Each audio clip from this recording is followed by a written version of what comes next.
apapun yang terjadi di mereka dikaitkan dengan hal-hal yang bersifat supranatural.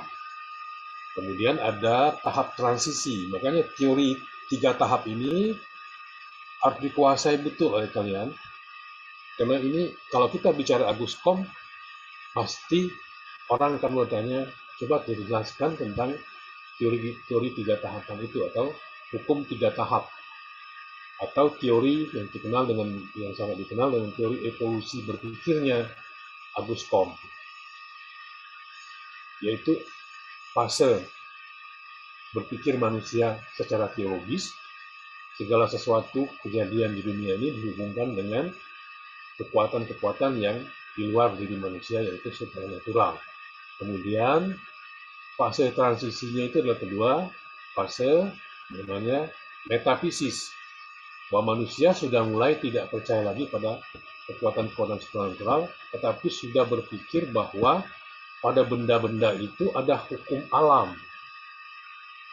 Meskipun pada era metafisis itu masih berbentuk abstrak, belum bisa diempiriskan, tapi sudah ada konsep bahwa bukan supranatural lagi, tapi ada hukum alam yang menentukan ini kejadian begini, ini ada 5 kausa atau sebab akibat. Nah, makanya dibilang metafisis adalah fase transisi antara teologi ke positivisme.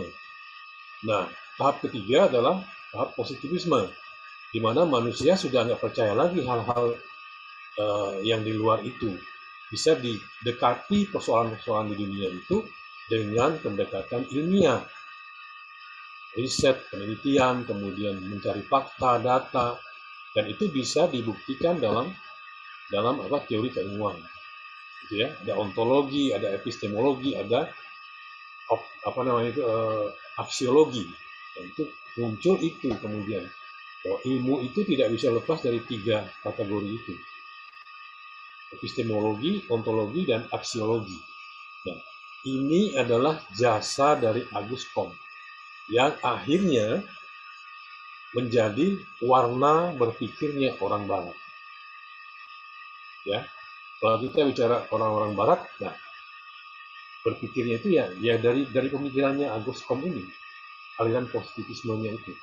Jadi dia itu adalah seorang fisikawan, kemudian dia mulai mengadopsi cara-cara atau metode untuk meneliti ilmu alam atau fisika, kemudian dia terapkan dalam penelitian tentang masyarakat atau sosial. Oleh karena itu, maka dia sah kita anggap sebagai seorang bapak sosiologi, karena dia memindahkan, tadinya bicara tentang sosiologi itu adalah satu mata rantai dari sebuah satu item dari mata kuliah filsafat, yaitu filsafat fisika sosial namanya. Dan dia menurunkan menjadi sebuah ilmu baru, yaitu ilmu sosiologi, yang berbicara tentang bagaimana manusia hidup, bagaimana manusia berinteraksi, dan itu bisa diteliti secara kaidah-kaidah ilmiah. Nah, ini jasanya Agus Kom. Meskipun secara pribadi hidup beliau itu kocar-kacir, ya, bisa dibilang kocar-kacir, karena dia melawan pemikirannya itu sendiri itu nggak kuat, makanya terganggu mentalnya, karena dia tidak pernah berhenti berpikir. Dia seorang jenius, tapi juga seorang pemberontak. Dia tidak pernah bisa lama dalam satu tempat, dalam satu komunitas, karena jiwa pemberontaknya itu yang luar biasa. Tapi karya-karyanya monumental. Kira-kira gitu. Jadi teori yang paling terkenal kalau kita ngomong Agus Kom adalah teori 3 tahapannya itu, teori evolusinya, evolusi berpikirnya manusia. Ya. Pada tahap positivisme itu, maka kemudian dia melahirkan karya namanya humanisme religion, itu agama kemanusiaan. Nah, ini nanti akan kita bahas selanjutnya. Kemudian mestinya kalau kita ikuti berpikirnya Agus Kom, Bahwa manusia sekarang sudah tidak percaya pada Tuhan mestinya. Percaya pada kekuatan rasionya. Tetapi kok ternyata ada orang-orang, masih banyak sekali di dunia ini orang yang sangat religius tapi juga rasional. Nah, ini satu kritik buat teorinya Ruscom, bahwa eh, artinya akumulasi dari semua berpikir positif itu mestinya negara menjadi sekuler, manusia menjadi sekuler. Bahwa tidak bicara lagi tentang kekuatan Tuhan, tapi berkutat kepada hukum alam atau natural law. Tapi justru tidak terjadi. Banyak sekali ilmuwan-ilmuwan besar, tapi tetap religius. Nah ini, kalau Agus Kom hidup, dia tercengang melihat teorinya kok nggak jadi begitu. Karena agama kemanusiaan itu maksudnya. Bahwa agama itu adalah bagaimana manusia itu hidup benar-benar sesuai dengan hukum alam. Kira-kira itu apa, bukan di awal, supaya kalian punya wawasan tentang Agus Kom. Silakan, Mbak Farida. Baik, terima kasih Bapak atas mukadimahnya. Kami selanjutnya adalah sesi diskusi tanya jawab. Kami membuka 2 termin, masing-masing termin terdiri dari 3 penanya. Untuk termin pertama, kami mempersilahkan teman-teman yang ingin bertanya, disilakan untuk meng-unmute mikrofonnya dan juga menyebutkan namanya. Saya izin bertanya. Iya, silahkan Amelia Solihah. Baik, nama saya Amelia Solihah, izin bertanya, bagaimana pemikiran Agus Comte itu terhadap positivisme? Mohon penjelasannya. Terima kasih. Baik, terima kasih kepada Amelia. Selanjutnya, 2 penanya lagi. Bagi teman-teman yang ingin bertanya, disilakan.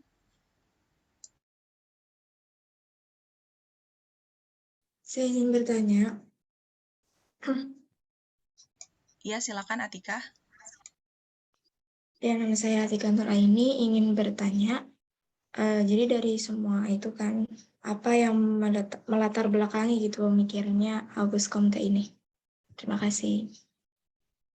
Baik, terima kasih ya Atika. Selanjutnya 1 penanya lagi dari teman-teman yang ingin bertanya, disilakan. Saya izin bertanya. Iya, silakan Aski.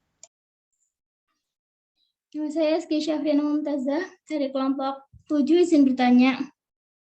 Apakah teori agama Auguste Comte mendapatkan kritik dari yang lainnya? Jika iya, siapakah yang memberikan kritik tersebut dan apa isi kritikannya? Terima kasih. Baik, terima kasih banyak kepada Aski. Karena sudah memenuhi 3 penanya, kami mencoba menjawab satu persatu pertanyaan dari teman-teman sekalian. Nah, pertanyaan pertama itu adalah pertanyaan dari Amelia Solihah. Saya coba ulangi lagi, pertanyaannya itu adalah bagaimana pemikiran Auguste Comte tentang positivisme. Mohon penjelasannya. Mungkin pertanyaan dari Amelia Solihah ini akan dijawab oleh Ade Nuriskawati. Kepada Ade Nuriska, disilakan. Baik, saya akan mencoba menjawab ya pertanyaan dari Amelia Solihah. Jadi, Comte itu berpendapat bahwasannya positisme adalah cara pandang dalam memahami dunia dengan berdasarkan sains. Menurut Comte, teori sains dapat disusun mulai dari tingkat yang sederhana dan universal, yang selanjutnya sampai kepada tahapan yang lebih kompleks dan terbatas. Susunan tingkatan ini dapat terus dikembangkan sehingga masing-masing sains yang baru akan tergantung pada tahapan sebelumnya. Penganut paham positisme meyakini bahwa hanya ada sedikit perbedaan antara ilmu sosial dan ilmu alam, karena masyarakat dan kehidupan sosial berjalan dengan aturan-aturan. Begitu juga dengan alam. Terima kasih. Saya kembalikan kepada moderator. Baik, terima kasih kepada Ade Nuriska. Mudah-mudahan pertanyaan dari Amelia Solihah cukup menjawab pertanyaannya. Selanjutnya adalah pertanyaan dari Atika Nuraini. Pertanyaannya Atika itu adalah apa yang melatar belakangi Auguste Comte dalam memikirkan teorinya gitu ya. Mungkin pertanyaan dari Atika ini akan dijawab oleh Amalia Husna Islami. Kepada Amalia Husna dipersilakan. Baik, terima kasih kepada moderator. Saya akan mencoba menjawab pertanyaan dari saudara Atika. Jadi ada beberapa sumber penting yang menjadi latar belakang yang menentukan jalan pikiran Comte, yaitu yang pertama, Revolusi Perancis dengan segala aliran pikiran yang berkembang pada masa itu. Kemudian yang kedua, sumber lain yang menjadi latar belakang pemikirannya adalah filsafat sosial yang berkembang di Perancis pada abad ke-18. Khususnya filsafat yang dikembangkan oleh para penganut paham ensiklopedis. Kemudian sumber lainnya adalah aliran reaksioner dari para ahli pikir, terutama dari aliran teokratik. Dan yang terakhir, yang melatar belakangi pemikiran Comte adalah lahirnya aliran yang dikembangkan oleh para pemikir sosialistik. Sekian. Semoga bisa menjawab pertanyaan dari Atika. Saya kembalikan kepada moderator. Baik, terima kasih kepada Atika dan juga kepada Amalia Husna. Mudah-mudahan pertanyaannya dapat terjawab ya. Selanjutnya pertanyaan dari Azki Syafrina Mumtazah. Pertanyaannya adalah, apakah teori agama Auguste Comte mendapatkan kritik dari yang lainnya? Jika iya, siapakah yang memberikan kritik tersebut dan apa isi kritikannya? Baik, saya mencoba menjawab pertanyaan dari Azki Syafrina. Sebetulnya banyak yang mengkritik teori positivisme dari Auguste Comte, namun saya hanya mendapatkan yang populer gitu ya dari jurnal-jurnal itu adalah kritikannya Karl Popper. Nah, Karl Popper ini teorinya ia juga bersikap kritis terhadap tesis-tesis dasar positivisme logis, serta ia juga menunjukkan pentingnya peranan proses falsifikasi di dalam perumusan dan perubahan suatu teori. Yang lebih signifikan lagi, ada juga beberapa pendapat seperti yang dirumuskan oleh Thomas Kuhn yang melihat bahwa teori-teori ilmu pengetahuan selalu sudah berada dalam sebuah pandangan dunia tertentu. Oleh sebab itu, perubahan radikal dalam ilmu pengetahuan hanya dapat terjadi jika seluruh pandangan dunia yang ada ternyata sudah tidak ada lagi yang memadai dan diganti yang lain. Selain itu juga, fakta keras, Popper berpendapat bahwa yang berdiri sendiri terpisah dari teori sebenarnya tidak ada, karena fakta keras selalu terkait dengan teori, yakni berkaitan pula dengan asumsi atau pendugaan tertentu. Dengan demikian, pernyataan pengamatan yang dipakai sebagai landasan untuk membangun teori dalam positivisme logis tidak pernah bisa dikatakan benar secara mutlak. Teoritis kritis juga memusatkan perhatian terhadap filsafat yang mendukung penelitian ilmiah, terutama positivisme. Kritik terhadap positivisme ini sekurang-kurangnya sebagian berkaitan dengan karakter terhadap determinasi ekonomi, karena memang beberapa pemikir determinisme ini maksud saya ekonomi, menerima sebagian atau seluruh teori positivisme tentang pengetahuan. Positivisme menerima gagasan bahwa metode ilmiah tunggal dapat diterapkan pada seluruh bidang studi. Positivisme juga mengambil ilmu fisika sebagai standar kepastian dan ketetapan untuk semua disiplin ilmu. Penganut positivisme ini juga berkeyakinan bahwa pengetahuan bersifat netral, maka mereka merasa bahwa dapat mencegah masuknya nilai-nilai kemanusiaan ke dalam pemikiran mereka. Lalu aliran kritis menentang positivisme juga karena berbagai alasan. Yang pertama, positivisme cenderung melihat kehidupan sosial sebagai proses alamiah, teoritis. Cenderung melihat kehidupan sosial sebagai proses alamiah. Teoritis kritis lebih menyukai memusat perhatian pada aktivitas manusia maupun pada cara-cara aktivitas tersebut mempengaruhi struktural sosial yang lebih luas. Singkatnya, positivisme ini dianggap mengabaikan aktor, menurunkan aktor ke derajat yang pasif yang ditentukan oleh kekuatan alamiah, karena mereka yakin atas kekhasan sifat aktor teoritis kritis tak dapat menerima gagasan bahwa hukum umum sains dapat diterapkan terhadap tindakan manusia begitu saja. Lalu yang kedua, positivisme ini juga diserang karena berpuas dirinya dengan menilai alat untuk mencapai tujuan tertentu. Dan karena tidak ada yang membuat penilaian serupa terhadap tujuan. Kritik ini mempengaruhi pandangan positivisme bahwa berwatak konservatif, tak mampu menantang sistem yang ada. Seperti yang dikatakan Martin J. tentang positivisme ini adalah akibatnya adalah mengabsolutkan fakta dan reifikasi tatanan yang ada.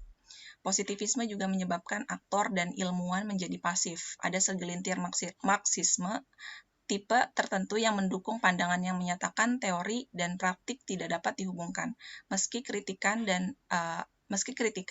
terhadap positivisme. Beberapa orang Marxis juga mendukung positivisme ini dan mereka nampaknya juga terlalu positivis. Mungkin itu aja jawaban dari saya. Mungkin dari teman-teman ada yang ingin menambahkan dari sudut pandang yang lain, disilakan. Saya izin menambahkan, moderator. Iya, silakan Anissa Fitriana. Baik, nama saya Anissa Nur Fitriana dari kelompok 7.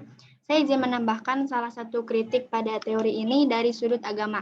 Jadi menurut referensi yang saya baca, kelemahan aliran positivisme itu menghindari berpikir secara nakliyah, yaitu berpikir mengikuti prinsip-prinsip dari tauhid, ayat, dan hadis. Sehingga kebenaran yang diperoleh oleh aliran positivisme ini tidak mutlak, karena kebenaran yang paling hakiki adalah kebenaran dari Allah yang menciptakan seluruh jagat raya ini beserta isinya. Menurut Herman Suwardi, salah satu yang mengkritik itu, pada akhirnya positivisme dapat mengacu pada sains barat sekuler, bukan mengacu pada sains tauhid. Dapat dikatakan hasil akhir positivisme hanya kesenangan duniawi yang di dalamnya bisa terjadi adanya resah, renggut, dan rusak.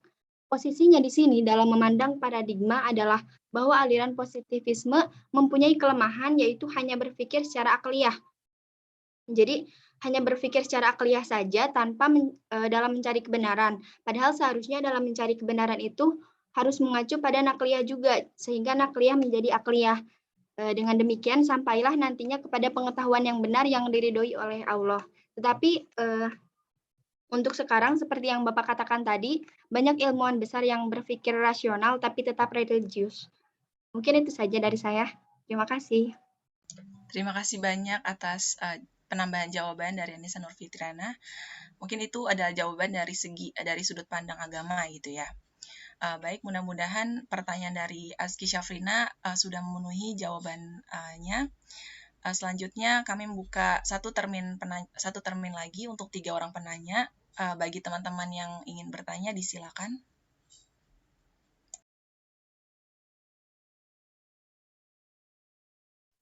Saya izin bertanya, Farah. Ya, silakan Anjani, disilakan.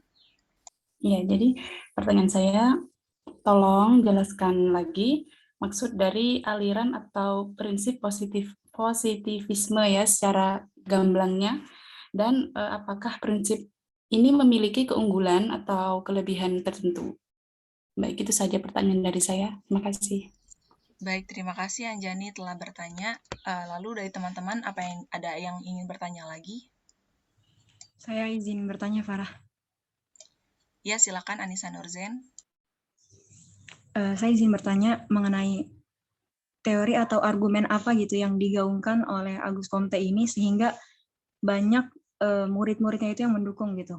Serta adakah yang menolak dari teori yang dia gaungkan itu? Terus menurut pemateri, sudut pandang pemateri sendiri menurut ke teori ini itu seperti apa begitu? Terima kasih. Baik, terima kasih kepada Anissa Nurzen. Mungkin ada lagi yang ingin bertanya dari teman-teman sekalian.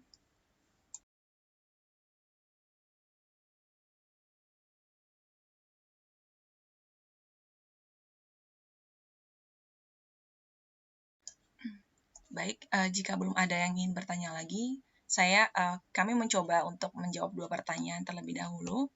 Pertanyaan tadi dari Anjani Mufidah, pertanyaannya adalah,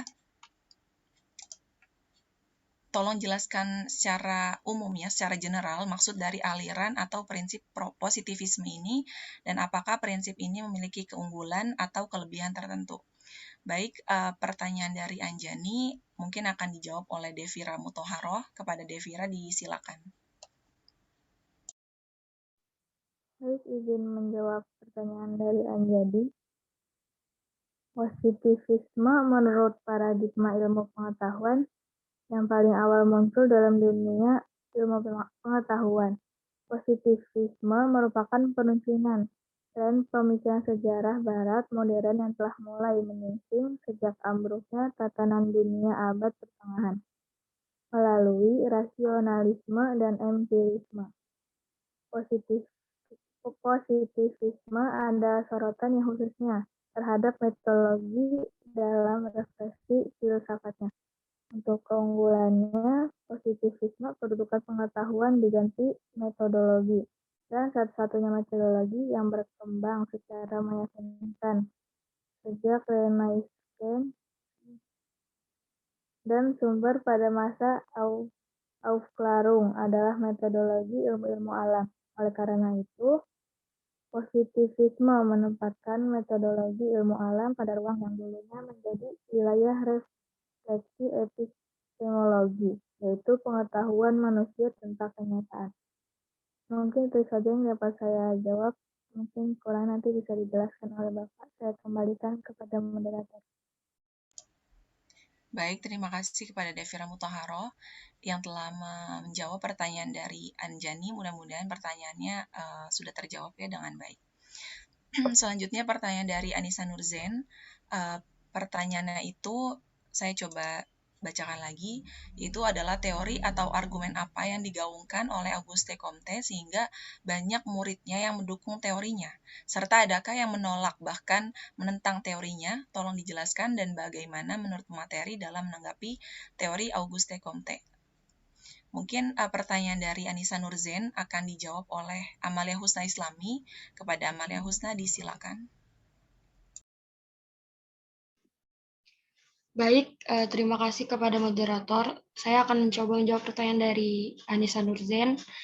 Jadi teori yang digaungkan oleh Auguste Comte adalah positivisme, yakni aliran pemikiran yang menyatakan bahwa ilmu-ilmu alam atau empiris sebagai satu-satunya sumber pengetahuan yang benar dan menolak nilai kognitif dari studi filosofis atau metafisik. Menurutnya, konsep dan metode ilmu alam dapat dipakai untuk menjelaskan kehidupan kolektif manusia. Namun, ada juga yang menentang teori ini dengan alasan bahwa positivisme cenderung melihat kehidupan sosial sebagai proses alamiah dan tidak dapat menerima gagasan bahwa hukum umum sains dapat diterapkan terhadap tindakan manusia begitu saja. Positivisme ini diserang karena berpuas diri hanya dengan menilai alat untuk mencapai tujuan tertentu dan juga karena tidak membuat penilaian serupa terhadap tujuan. Kemudian kami, para pemateri, menanggapi teori dari Auguste Comte ini, menerima bahwa ilmu adalah salah satu pengetahuan yang valid. Namun kami tidak menyetujui bahwa ilmu merupakan satu-satunya sumber pengetahuan yang valid. Karena selain dari ilmu kita masih bisa mendapatkan pengetahuan seperti melalui kebiasaan dan agama, panca indera, terus melalui pengalaman, akal pikiran, dan juga intuisi individual. Selain itu, positivisme ini juga menolak keberadaan segala kekuatan atau subjek di belakang fakta dan menolak segala penggunaan metode di luar yang digunakan untuk menelaah fakta. Namun positivisme juga memiliki beberapa kelebihan sehingga banyak murid Comte yang mendukung, seperti positivisme ini menghasilkan suatu pengetahuan yang mana manusia akan mampu menjelaskan realitas kehidupan tidak secara spekulatif, melainkan konkret, pasti, dan bisa jadi mutlak, teratur, dan valid. Serta positivisme telah mampu mendorong lajunya kemajuan di sektor fisik dan teknologi. Sekian yang bisa saya jawab, semoga bisa membantu. Saya kembalikan kepada moderator. Baik, terima kasih kepada Amelia Husna Islami yang telah menjawab pertanyaan dari Anissa Nurzen. Mudah-mudahan pertanyaannya cukup untuk menjawab pertanyaan Anissa. Selanjutnya dari teman-teman mungkin ada pertanyaan lagi.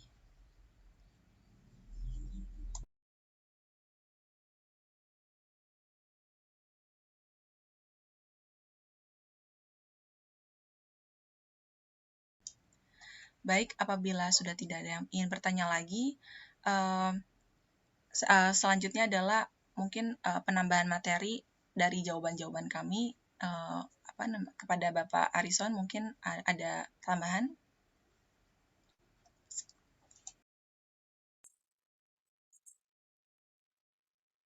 Oke, ya. Tadi agak bingung tentang apa itu positivisme ya. Suara saya terdengar bagus nggak? Iya Pak, terdengar. Oke, positivisme itu adalah aliran dalam filsafat. Salah satu aliran dalam filsafat itu adalah filsafat positivisme. Apa itu positivisme? Bahwa semua persoalan di kehidupan itu dilihat secara positif, yaitu faktual, kemudian empiris, dan bisa dilihat secara fisik. Itu apa? Sumber utama dari filsafat positivisme itu. Dia tidak lagi mempercayai hal-hal yang gaib, yang supranatural, yang penuh dengan spekulasi, yang tidak bisa didekati secara empiris dengan kaidah-kaidah keilmuan. Kaidah keilmuan itu ada 3 itu kan. Ada epistemologi, kemudian ada ontologi, ada aksiologi. Kalian belajar filsafat ilmu kan? Belajar nggak? Belajar Ya. Pak. Nah itu dasarnya. Jadi di luar itu, kalau epistemologinya nggak benar, ontologinya salah, aksiologinya juga nanti ngawur. Nah itu yang menjadi dasar daripada positivisme. Positivisme itu adalah memulai era di mana manusia tidak lagi mempercayai hal-hal yang dunia maya atau hal-hal gaib, hal-hal yang menurut mereka spekulatif. Misalnya adanya surga dan neraka, ya, adanya hari berbangkit, itu kan nggak bisa diteliti secara empiris. Itu kan kalau di agama adalah masuk ke arena keyakinan, tidak bisa dibedah secara ilmiah. Sekarang bagaimana kita bisa mendekati untuk meneliti tentang surga? Kan nggak mungkin kan? Nah, aliran positivisme itu menihilisme semua hal-hal yang tidak bisa didekati secara empiris. Kenapa? Latar belakang dari Auguste Comte itu adalah seorang ahli ilmu fisika. Makanya tadi awalnya sebelum dia turunkan ke sosiologi, itu ada satu aliran di filsafat namanya fisika sosial. Nah, bagaimana dia mengadopsi penelitian tentang misalnya ilmu alam, tentang natural law, itu diterapkan dalam penelitian kemasyarakatan. Nah, itu yang awal pertama kali dia mencetuskan itu. Itu sangat jenius menurut saya. Jadi kaidah-kaidah dalam penelitian ilmu alam, ilmu fisika, itu diterapkan dalam mengkaji hal-hal yang bersifat sosial. Nah, itu satu poin ya. Nah, dari mana latar belakang Auguste Comte bisa seperti ini? Dia berguru kepada Saint-Simon namanya. Ada Saint-Simon, kemudian ada 3 gurunya itu. Ada juga Charles Darwin. Teori-teori Charles Darwin itu dia matang gitu. Kemudian yang kita kenal dalam sejarah Auguste Comte adalah Saint-Simon. Saint-Simon itu yang dia terinspirasi dari pemikiran-pemikiran Saint-Simon sehingga melahirkan aliran positivisme. Karena Saint-Simon itu adalah berpikir secara positif. Dia tidak mau percaya hal-hal yang gaib, yang tidak bisa didekati secara ilmiah. Itu ya. Itulah latar belakang dari pemikiran dia mengeluarkan positivisme itu. Artinya bahwa agama kemanusiaan itu, humanisme religion ini adalah agama yang mencerahkan kehidupan manusia dan menghilangkan pikiran-pikiran spekulatif.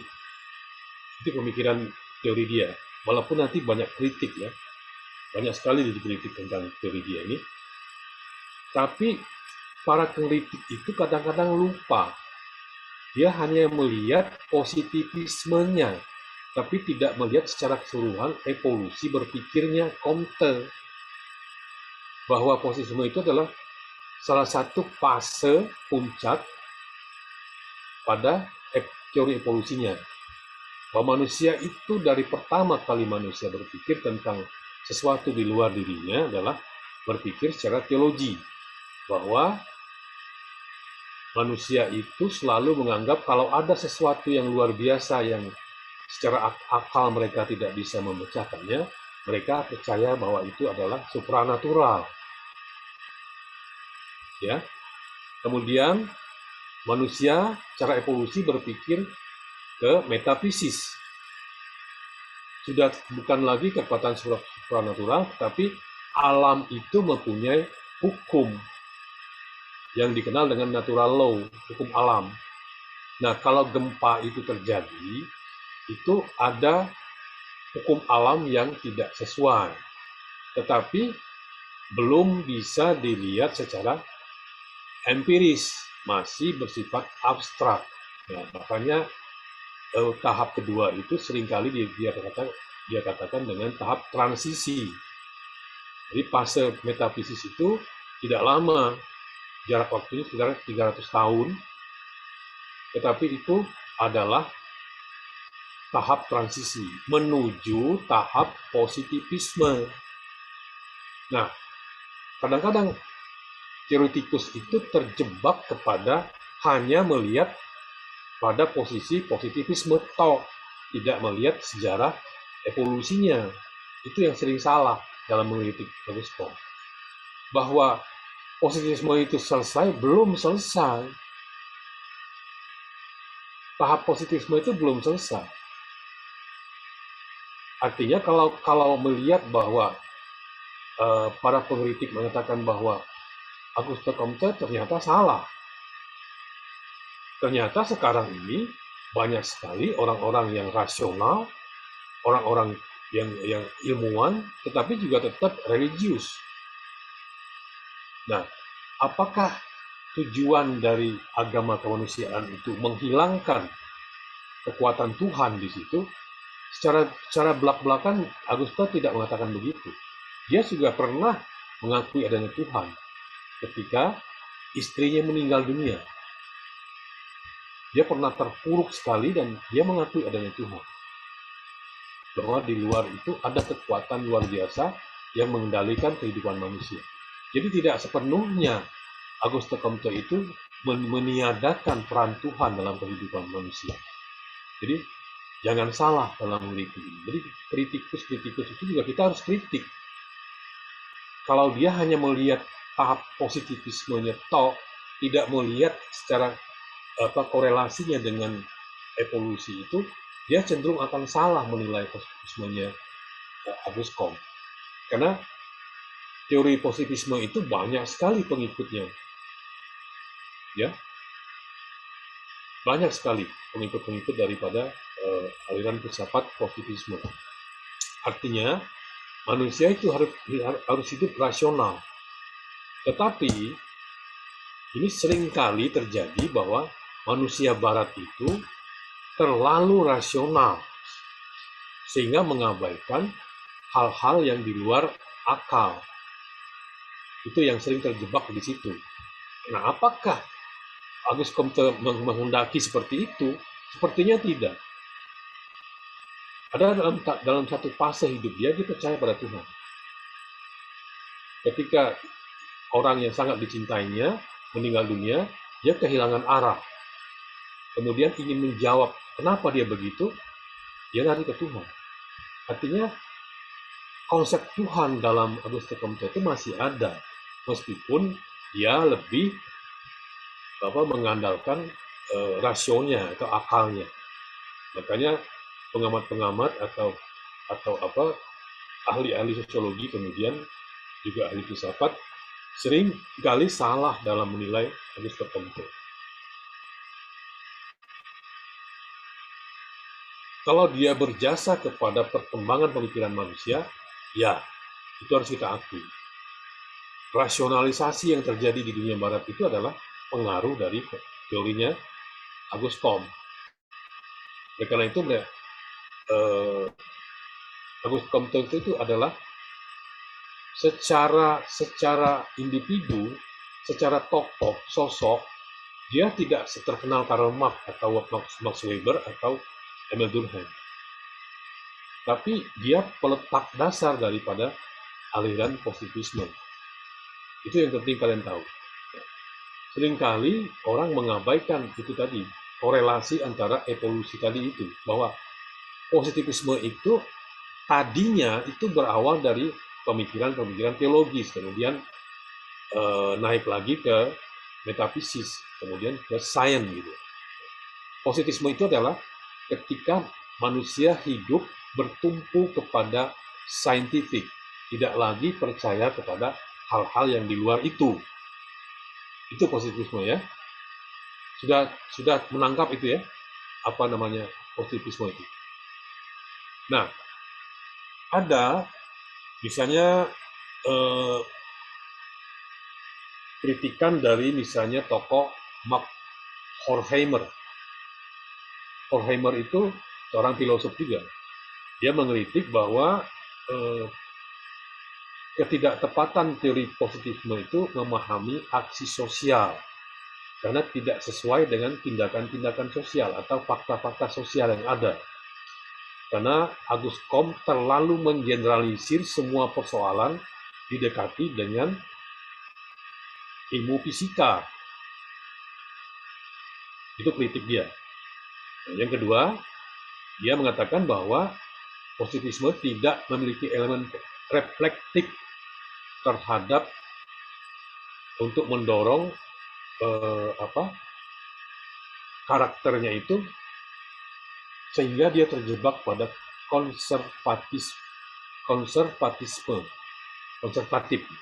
Jadi kritik karakter dari aliran positivisme itu dianggap oleh Horkheimer adalah teori-teori konservatif yang tidak relevan dengan perkembangan umat manusia. Contoh misalnya tadi saya katakan bahwa yang secara ilmiah akibat dari cara berpikirnya Comte itu manusia makin jauh tidak mempercayai lagi adanya Tuhan. Jadi hidup dalam sekularisme. Ya. Padahal sebenarnya Auguste Comte itu tidak menidakkan Tuhan, tidak meniadakan Tuhan, tetapi memisahkan gitu, kehidupan dunia itu dengan kehidupan akhirat. Nah, itu dalam dunia sosiologi namanya sekularisme. Jadi misalnya negara itu tidak lagi mengurus tentang agama. Tidak ada departemen agama.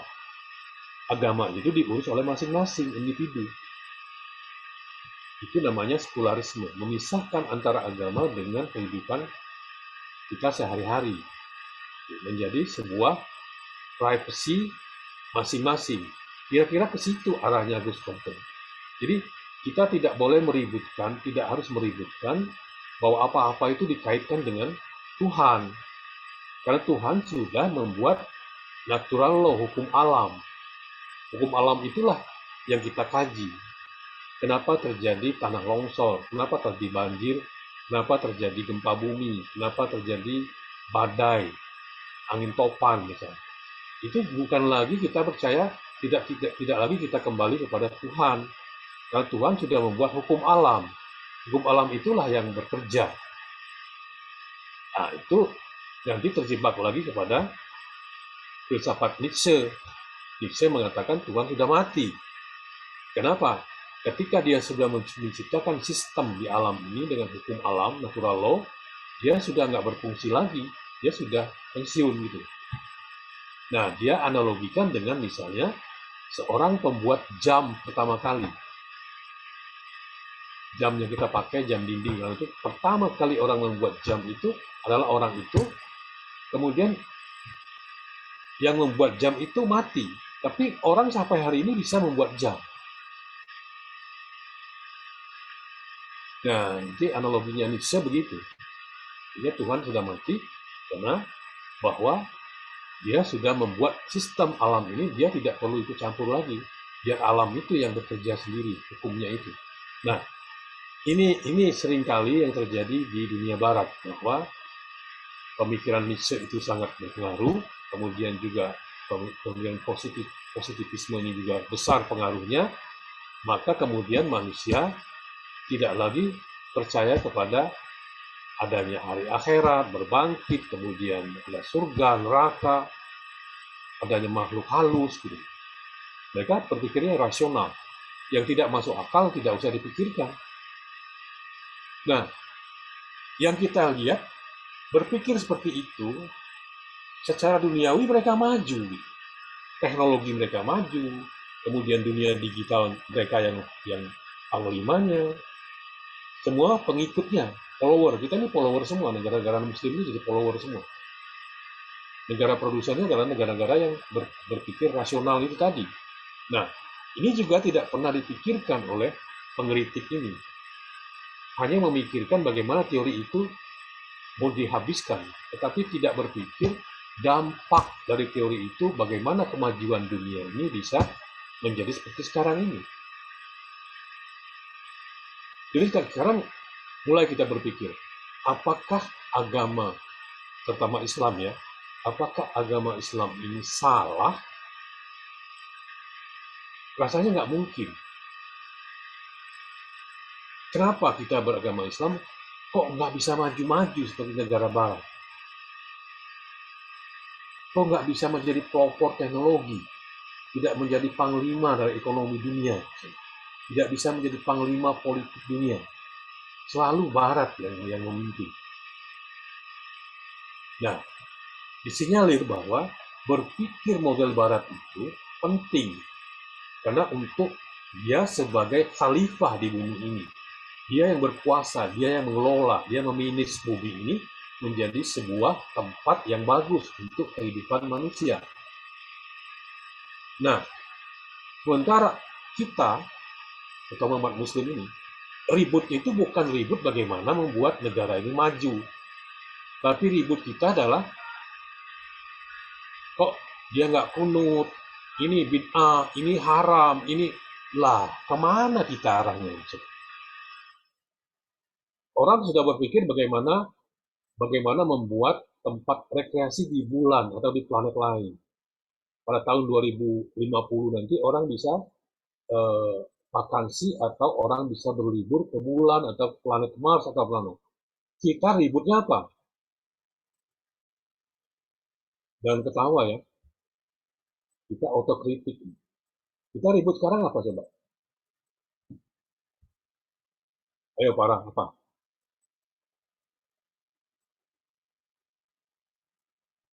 Mungkin perbedaan mazhab, Pak. Ya, itu. Kenapa kita ribut tentang itu? Sementara Allah mengatakan, saya ciptakan kalian itu bersuku-suku dan berbeda-beda. Jadi yang salah itu kita atau orang barat. Dan mestinya kita tahu bahwa kita itu berbeda. Perbedaan itu mestinya satu keniscayaan yang harus kita rawat dengan baik supaya kita maju. Justru sekarang diruncingkan perbedaan itu, perbedaan yang tidak signifikan. Antara ada yang membaca di sholatnya itu adalah doa apa namanya subuh itu kunut dan tidak kunut, ribut. Terus tahlilan dan tidak tahlilan. Kemudian maulid Nabi itu aja yang putar-putar di situ aja. Kapan kita berpikir bagaimana Islam ini memimpin dunia? Kapan? Kapan kita membuat dunia ini menjadi ramah untuk kita hidup ke depannya? Karena dunia digital ini semakin maju, kan itu masih dipikirkan oleh para ustadz, itu maksudnya itu. Mari kita bersama gotong royong, berpegang tangan sama-sama, bagaimana kita berpikir ke depan tahun 2060 nanti, bagaimana anak kita hidup dalam era digital ini, kemudian pasca digital nanti apa, generasi Z nanti hidup seperti apa. Tidak pernah Ustadz itu berpikir ke situ. Berpikirnya itu muter-muter di mazhab itu aja. Padahal Islam itu, Allah sudah mengatakan, saya maha pengampun, saya maha bijaksana. Kenapa itu tidak terpikirkan? Yang kita ributkan kesalahan kecil yang itu akhirnya langsung mengatakan, kamu masuk surga, saya masuk neraka. Kamu neraka, kamu nggak benar, kamu bid'ah, kamu itu. La haula wala quwwata. Itu yang terjadi di kita itu. Artinya, kita merefleksikan pemikiran-pemikiran positif ini bukan untuk menjauhkan dari Tuhan, bukan. Supaya kita bisa hidup dan bertuhan dengan baik. Gitu. Jadi pikiran-pikiran positif itu perlu kita adopsi kehidupan kita, bahwa hidup itu harus betul-betul rasional. Gitu. Tetapi dengan tidak melupakan bahwa ada keyakinan-keyakinan yang harus kita bawa, karena itu bukan arenanya akal, arenanya keyakinan. Nah, itu kalau di Islam seperti itu mestinya. Oleh karena itu makanya orang-orang yang berpikir seperti ini di Islam pasti maju. Tetapi sayangnya orang-orang yang berpikir positif seperti itu tidak muncul di arena media sosial. Ini yang kita sesalkan. Yang muncul itu adalah ustadz-ustadz terbitan semua, ustadz-ustadz yang baru belajar di YouTube, kemudian muncul berseluruhan pendapat. Seperti misalnya sekarang yang lagi viral, ada seorang ustadz mengharam-haramkan produk lain karena dia ingin memajukan produk dia. Namanya kemasan air mineral Najwa apa gitu. Dia mengharamkan produk mineral lain. Itu kan berpikir mundur kan itu. Itu berpikir kembali kepada tahap ketika teologi itu. Di mana etikanya coba? Etika rasional di mana? Kok bisa mengharam-haramkan sendiri produk lain yang dia tidak setuju? Itu kan mengajarkan kebodohan. Jadi manusia, masyarakat Indonesia diajarkan jadi bodoh semua. Kok bisa-bisanya seorang ustadz yang sudah terkenal begitu membuat fatwa sendiri? Apa dia nggak tahu bahwa fatwa itu tidak bisa dilakukan individu? Coba ditangkap fatwa itu. Wah, kriminalisasi ulama. Padahal dia tidak pernah sadar perbuatan dia itu apa. Bayangkan seorang ustadz bisa mengharamkan aqua, mengharamkan minuman lain. Dari mana dasarnya coba? Apa dia sudah meneliti? Padahal dia ingin menjual, melariskan dagangan dia sendiri. Itu kan bodoh sekali. Coba kalian buka di YouTube. Ustadz Al-Habsyi. Kalian marah sekali melihat ini. Dia mempertontonkan kebodohan umat Islam dan diketahui oleh dunia. Nggak ngerti etika bagaimana mempromosikan barangnya.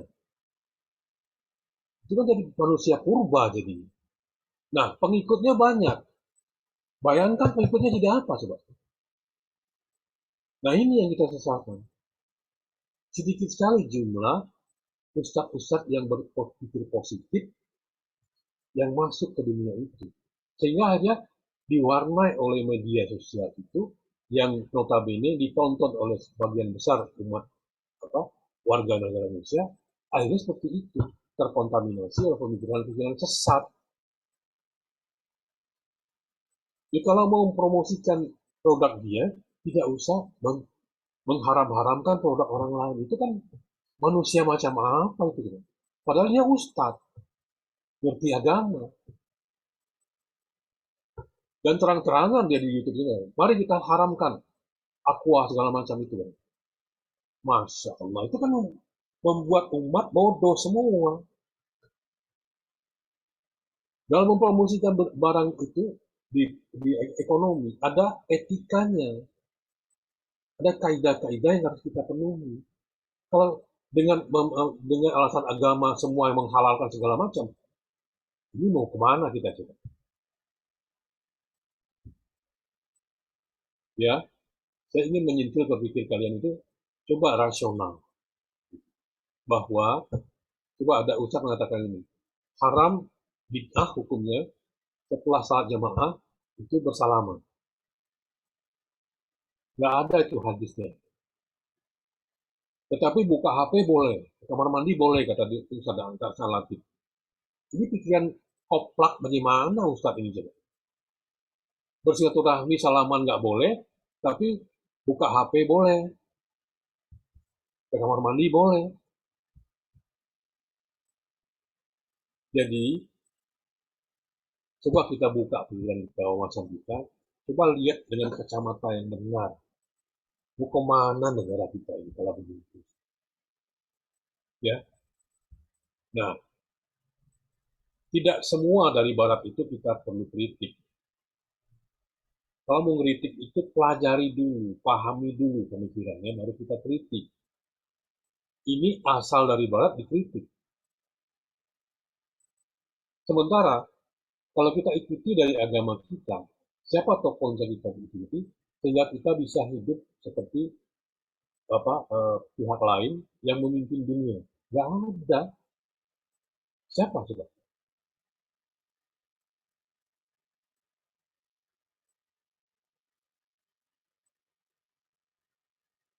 Nah, ini perlu diingat ya, bahwa teori daripada evolusinya Auguste Comte itu, kita harus lihat secara murni bahwa dia melihat kalau ada kekurangan, ya memang setiap teori tidak ada yang sempurna. Semua teori yang dikeluarkan oleh para ahli itu tidak ada yang sempurna. Yang sempurna itu hanya milik Allah. Gitu ya. Nah, coba kita pakai, tetapi kita tetap religius. Karena ada seorang saya tidak sebut namanya, seorang kritikus mengatakan bahwa kan mestinya kalau kita ikutin pemikiran yang Comte dengan agama kemanusiaan itu, sekarang tuh orang sudah tidak perlu Tuhan lagi. Nah, ini hampir sama dengan Nietzsche, pemikiran Nietzsche. Kok begitu berpikirnya? Sementara dia kalau dia baca bukunya Comte, ada satu fase dalam hidup Comte itu dia balik percaya pada Tuhan. Bahwa Tuhan itu ada. Nah, jadi makanya kita harus kritis ya. Kalian saya ajarkan supaya kritis, analitis, fakta dan fakta dan data. Jangan telan bulat-bulat. Gitu. Nah, ini goal kita dalam mempelajari teori-teori sosial keagamaan itu. Supaya kalian beragama itu egaliter, terus elegan. Tidak beragama secara koplak gitu. Kalian diharapkan nanti itu jadi tokoh-tokoh agama yang menyebarkan agama, tetapi egaliter. Tidak menyebarkan rasa permusuhan di tengah masyarakat. Kalian belajar agama itu dari segala macam perspektif. Gitu. Perspektifnya Emile Durkheim, perspektifnya Max Weber, itu Karl Marx, Taylor, terus Fraser, kemudian Mircea Eliade. Apa lagi coba?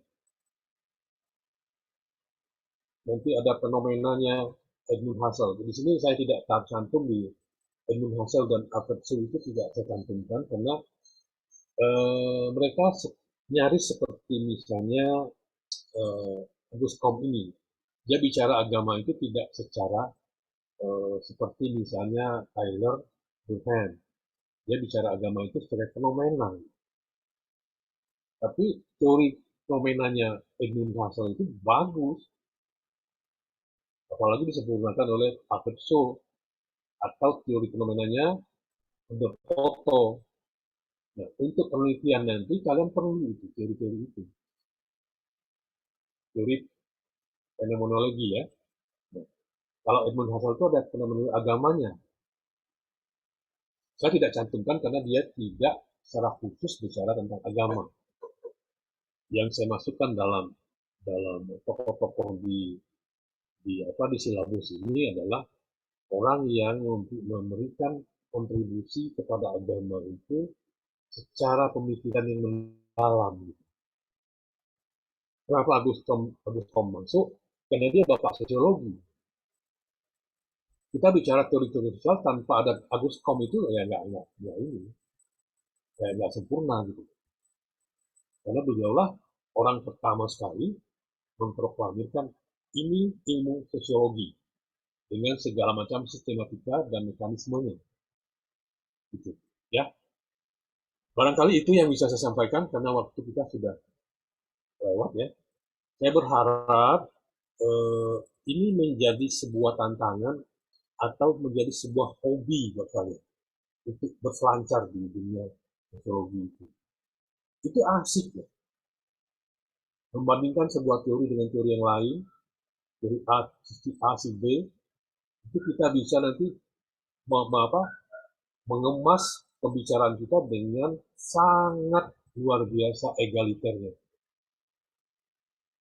Ya, itu yang maksud saya. Jadi saya kembalikan lagi kepada Farah Fadila untuk bisa memberikan kesimpulan dan menutup pertemuan kita hari ini. Silakan Pak. Baik, terima kasih banyak atas penambahan materi dari Bapak Arison Sani. Baiklah, saya mencoba untuk memberikan kesimpulan dari diskusi kita pada hari ini. Auguste Comte terkenal sebagai bapak pendiri aliran positivisme. Positivisme dijadikan sebagai basis filsafatnya, kemudian ia menerapkan dalam basis penelitian sosialnya. Comte mengartikan filsafat sebagai sistem umum tentang manusia-manusia, sedangkan istilah positif diartikan sebagai teori yang bertujuan menyusun fakta-fakta yang teramati. Dengan demikian, istilah positif dapat dimaknai kenyataan faktual atau berdasarkan fakta-fakta. Bagi Comte sendiri dalam karyanya secara eksplisit menerangkan bahwa yang dimaksud dengan pengertian positif itu adalah sebagai lawan atau kebalikan sesuatu yang bersifat hayal, maka pengertian positif pertama-tama diartikan sebagai pensifatan sesuatu yang nyata. Hal ini sesuai dengan ajarannya yang menyatakan bahwa filsafat positivisme itu dalam menyelidiki objek sasarannya didasarkan pada kemampuan akal. Lalu juga sebagai lawan atau sesuatu kebalikan dari yang meragukan, maka pengertian positif diartikan sebagai sesuatu yang sudah pasti.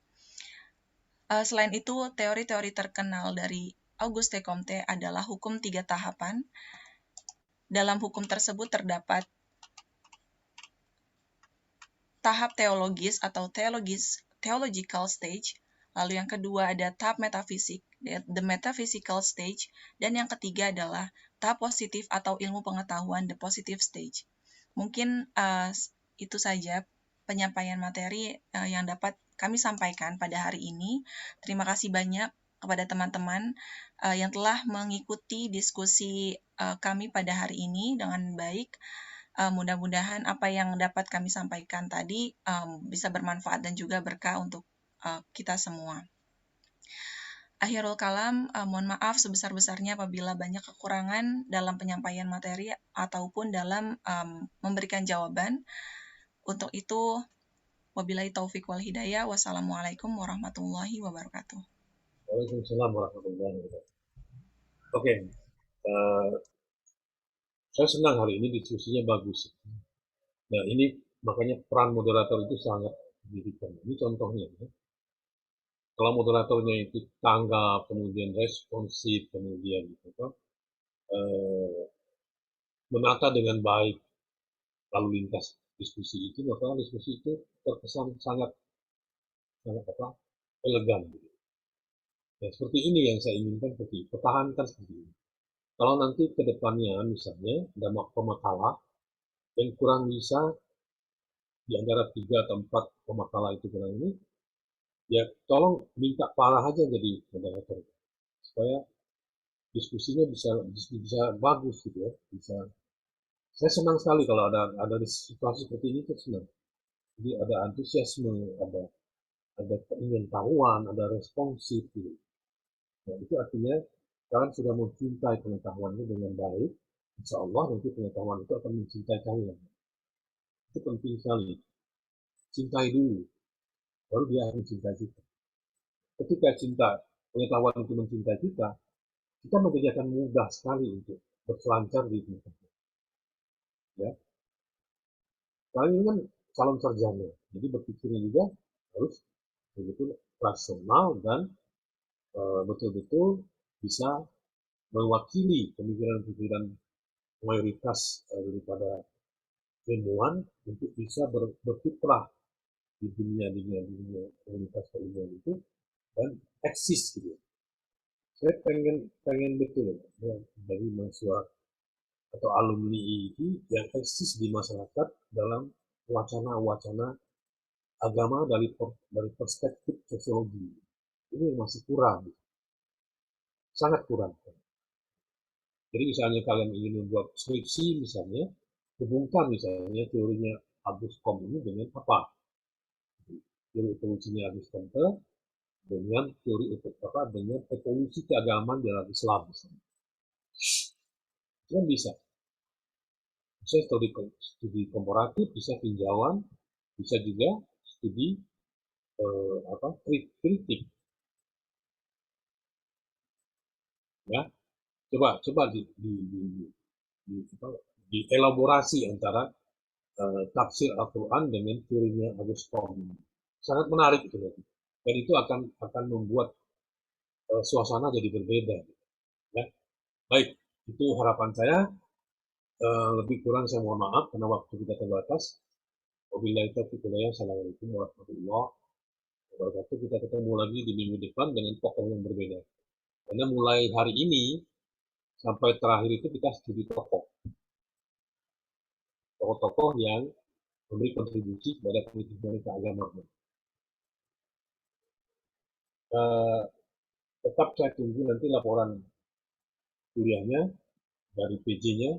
PJ 4A ini adalah lupa dulu saya namanya. Anissa Fitriana ya? Iya, Bapak. Oke. Sampai minggu depan kita ketemu lagi ya. Nah, tolong baca. Kalau baca seperti ini, masing-masing semua membaca tentang tokoh itu.